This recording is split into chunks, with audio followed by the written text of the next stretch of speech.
बच्चों, let's read this question. The question says assertion दिया हुआ H plus does not exist. Really, it is always associated with other atoms or molecules.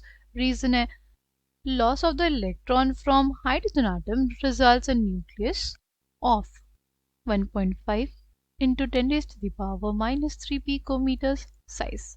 This is extremely small as compared to normal atomic and ionic sizes of 50 to 200 picometer, right? Option A is assertion is correct, reason is correct. Reason is a correct explanation of assertion. Option B is assertion is correct, reason is correct. Reason is not correct explanation for assertion. Option C, assertion is correct, reason is incorrect. Option D, assertion is incorrect, reason is correct. Right? Key concept for this question is existence of H plus.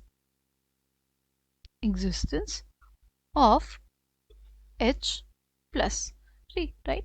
अगर hydrogen में हमारे पास हम देखिए उसकी electronic configuration क्या होती है, hydrogen की इलेक्ट्रॉनिक कॉन्फ़िगरेशन होती है 1s1।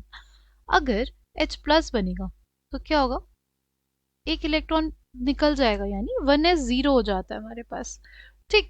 तो ये स्पीशीज ना बहुत ही ज़्यादा क्या होती है, it is extremely small in size, it is extremely small in size, right, it is extremely small in size. इस वजह से इसकी इंडिपेंडेंट एग्जिस्टेंस पॉसिबल नहीं होती, इसकी क्या होती है, इंडिपेंडेंट एग्जिस्टेंस पॉसिबल नहीं होती, राइट।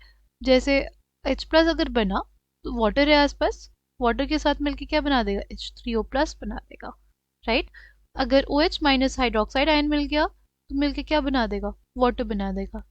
आप कभी भी इसकी इंडिपेंडेंट एग्जिस्टेंस नहीं देख पाओगे बिकॉज ये बहुत ही ज़्यादा छोटे साइज में होता है, बहुत ही ज़्यादा छोटे साइज का होता है।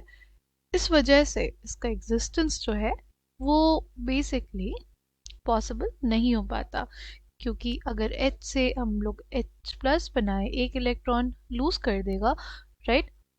न्यूक्लियस जो साइज है, राइट, न्यूक्लियस का जो साइज है वो कितना हो जाता है 1.5 into 10 raise to the power minus 3 picometers, right, जो बेसिकली बहुत ही छोटा साइज है as compare to other atomic and ionic sizes. तो हमारे पास यहाँ पे असर्शन भी करेक्ट है, रीजन भी करेक्ट है, और reason is correct explanation of the assertion, right? Option A will be the correct answer for this question.